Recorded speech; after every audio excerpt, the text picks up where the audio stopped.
پھر منصوب متصل کے ساتھ ہے. اب شیخ کو فائل بنائیں گے, شیخ کو بعد میں لائیں گے. فزادہم اللہ, فزادہم اللہ, جیسے فزادہم اللہ یہ اب بعد میں آیا ہے کیونکہ فزادہم اللہ کے ساتھ ضمیر منصوب ہے تو اس میں جلالت کو بعد میں فائل لے کر آیا ہے. تو یہاں پہ ایسے ہی علفہ الشیخ پڑھیں گے.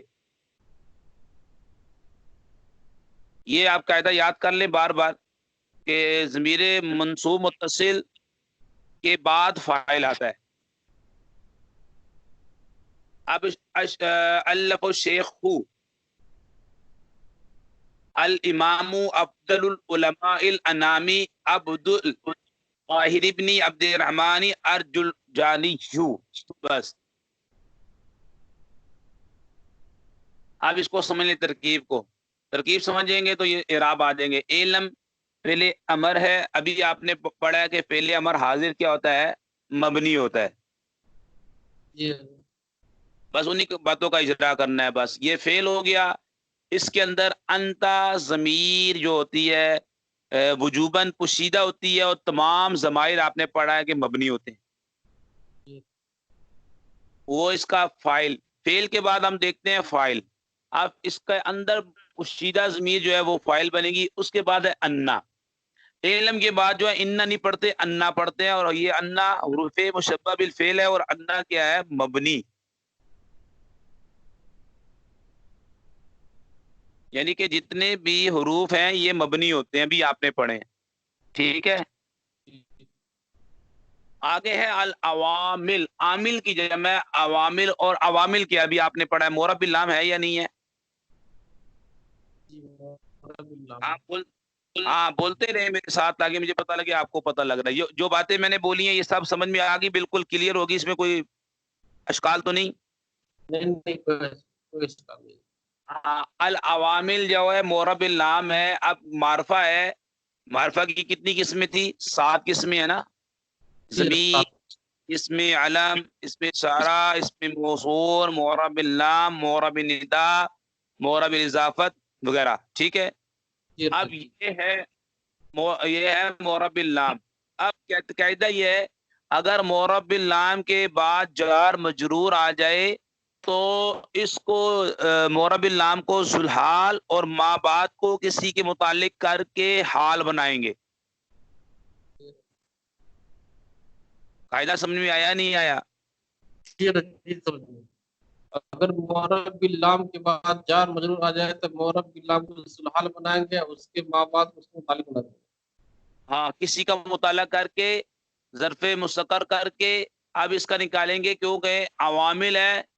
اب نکالیں گے مذکورتن. ہاں, مذکورتن ہوگا اس میں فاعل. اب مذکورتن کیوں نکالا؟ کیوں مذکورتن؟ کیونکہ حال جو ہوتا ہے منصوب و نکرہ ہوتا ہے. ٹھیک ہے. اچھا, مذکورتن نکالا. اب اس میں ہیا ضمیر اس کا نائب الفاعل, شب جملہ یعنی کہ اس میں فاعل جو ہے مذکورتن اس میں مفعول, اپنے ہیا ضمیر نائب الفاعل, اور فی جار الناوی مجرور, جار مجرور یہ ظرف مستقر سے مل کر یہ بن کے جائیں گے حال. شب جملہ اسمیہ ہو کر بن جائے گا حال. ٹھیک ہو گیا. اعلی جار ما موصولہ ہے, اللہ فعل, فعل ماضی مبنی ہوتا ہے, ہو ضمیر یہ بھی مبنی ہے, یہ مفعول بھی. الشیخ آپ دیکھیں صفت مفرد ہوتی ہے کبھی جمع ہوتی ہے. اگر صفت مفرد ہو تو 10 چیزوں میں موصوف کے مطابق ہوتی ہے, آپ نے پڑھی ہے خلاصۃ الناب کے اندر. رفع, نصب, جر, واحد, تثنیہ, جمع. ٹھیک ہے. مذکر مونس ہونے میں, معرفہ نکرہ ہونے میں. آپ دیکھیں آج شیخ کے اوپر کیا ہے, الف لام ہے, شیخ معرفہ ہے. ٹھیک ہے. اب یہ موصوف بنے گا الشیخ الامام, الف لام تعریف کا, تو امام جو ہے یہ وہ شیخ موصوف بنا تو امام کو کیا بنائیں گے؟ صفت اول بنائیں گے. جی افضل اس میں تفضیل ہے، اور اس میں تفضیل کتنے طریقوں سے استعمال ہوتا ہے؟ 3 طریقوں کے ساتھ، الف لام کے ساتھ، اور اضافت کے ساتھ، اور من کے ساتھ. یہاں پہ اس میں تبدیل کا استعمال ہوا ہے اضافت کے ساتھ. افضل اس میں تبدیل مضاف، علمائی یہ مضاف الیہ مضاف. ٹھیک ہے، یہاں پہ اس میں تبدیل کا استعمال کیسے ہوا ہے؟ اضافت کی صورت میں. Very good.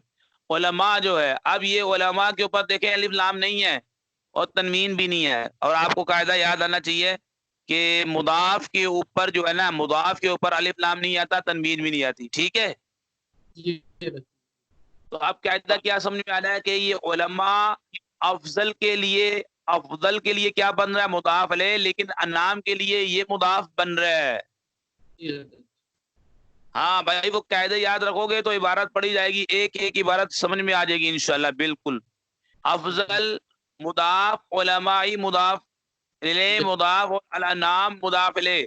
علماء مضاف اپنے مضاف علیہ سے مل کر افضل کا مضاف علیہ، افضل مضاف اپنے مضاف علیہ سے مل کر یہ الامام. اب یہ جملہ بن گیا نا، صرف جملہ اسمیہ ہو گیا، تو اب یہ الامام کی صفت ثانی بن جائے گا. سوری، شیخ کی صفت ثانی. شیخ کی ایک صفت بنی الامام، اور دوسری افضل علماء الانام، کہ جسے جمع کیا ہے شیخ ایسا امام جس کی پیروی کی جاتی ہے، جو کہ زمانے کے علماء میں سب سے افضل ہے.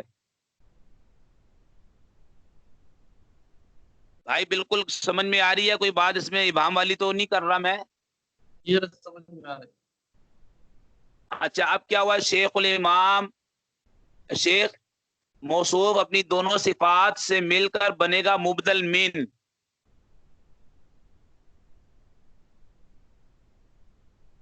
جی سر، مبدل من.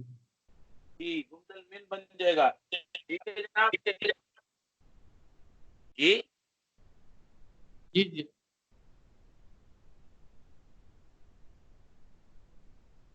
بات یہ سمجھ میں آئی ہے کہ نہیں؟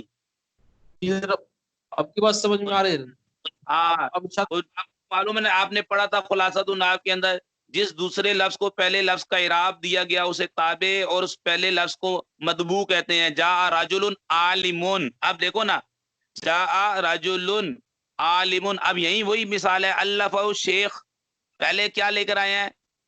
پہلے وہ اس کو شیخ کو لے کر آئے ہیں، اور عالم کو بعد میں لے کر آئے ہیں اس کے. ٹھیک ہے، تابع کی 5 قسمیں پڑھی تھی: صفت، بدل، تاکید، معطوف اور عطف بیان پڑھا تھا.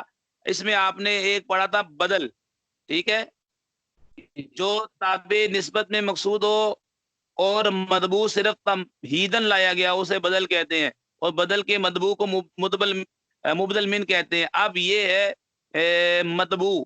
الشیخ الامام یہ بنے گا مبدل من. یہ مطبوع ہے جو تابع نسبت میں مقصود ہو اور مطبوع صرف تمہیدن لایا گیا اسے بدل کہتے ہیں. ٹھیک ہے، آگے جو ہے اس بدل کو آگے لایا جا رہا ہے بعد میں. ٹھیک ہے، مقصود تو عبد القاہر ہے نا، مقصود تو عبد القاہر ہے. جیسے مثال ہے کامل عالم، عالم کھڑا ہوا، یعنی بکرون یعنی بکر. اب یہ دیکھیں پہلے انہوں نے کیا لے کر آیا ہے؟ پہلے مبدل من لے کر آنے ہیں، اور آگے آخر میں پھر جا کے بدل لے کر آئیں گے. عبد القاہر، یہ ہے بدل. بات سمجھ میں آ رہی ہے؟ جی سمجھ میں آ رہی ہے. یہ تمام الشیخ الامام افضل العلماء الانام یہ بن جائے گا.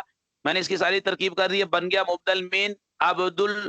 اس لیے اس کے ہم نے پیش پڑھ رہے ہیں کیونکہ مبدل من اور بدل کے اعراب ایک جیسے ہوتے ہیں، تابع مطبوع کے اعراب ایک جیسے ہوتے ہیں. ٹھیک ہے، عبد کو بڑا مضاف، القاہری پہ الف لام ہے، اس کو پڑھیں گے مضاف الیہ. ٹھیک ہے، اب بن کے بارے میں قاعدہ یاد رکھیں. بن ما قبل کے لیے تو صفت واقع ہوتا ہے، اور ما بعد کے لیے مضاف واقع ہوتا ہے.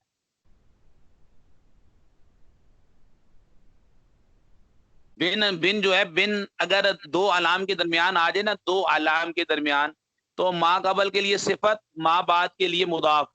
یہ قاعدہ یاد رکھیں. اگر بن دو علام کے درمیان میں آ جائے. دیکھیں عبد القاہر بھی عبد الرحمان ہے, اس کے مابین بن آ رہا ہے, تو ما قبل کے لیے کیا بنے گا؟ صفت. ما بعد کے لیے مضاف بنتا ہے. ٹھیک ہے.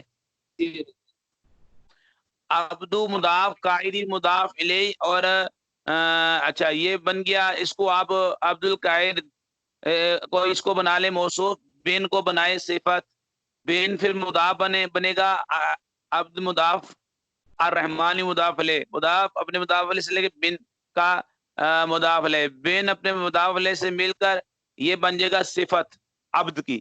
ٹھیک ہے. یہ بن جائے گا صفت اول. اور جرجانی یہ بن جائے گی صفت ثانی. جرجانی کو کھول کے لکھیں گے تو اس میں منصوب ہے یہ. ٹھیک ہے.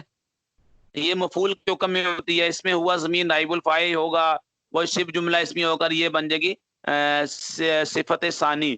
عبد القاہر اپنی دونوں صفات سے مل کر کیا بنے گا جناب؟ یہ بنے گا بدل.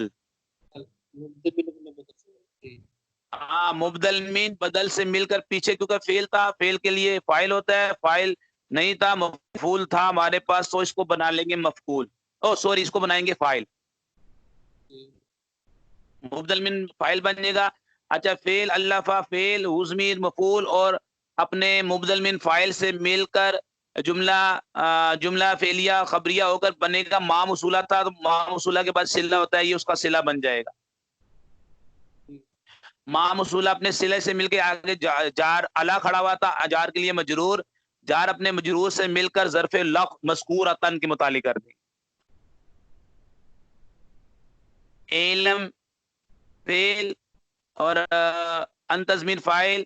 اچھا, پھر یہ انا عرف مشبہ عوامل جو ہے نا, ذوالحال اپنے حال سے مل کر, ذوالحال اپنے حال سے مل کر انا عرف مشبہ بالفعل کا اسم. آگے اس کی خبر آ رہی ہے میت عاملن, جسے تو جان لے کہ نحو میں جو ہے عوامل وہ کتنے ہیں؟ 100 عوامل ہے. میت ممیز مضاف, عاملن تمیز مضاف علیہ. یہ ممیز مضاف تمیز مضاف علیہ سے مل کر یہ اس کی انا عرف مشبہ بالفعل کی بن جائے گی خبر. ٹھیک ہے.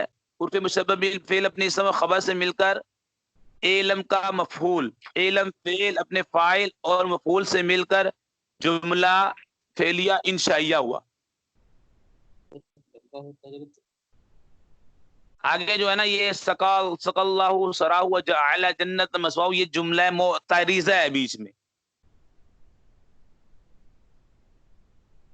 اس کی ترکیب بعد میں کر لیں گے, یہ کوئی مشکل نہیں ہے. اصل صرف اتنی سی عبارت ہے. دیکھیں بیچ میں یہ جو لکھ رہے ہیں نا, شیخ الامام افضل العلماء الانام عبد القاہر ابن عبد الرحمن جرجانی سقى اللہ سراہ وجعل جنت المثواہ, یہ جملہ سارا اس کے اندر جو ہے معترضہ ہے. جملہ کے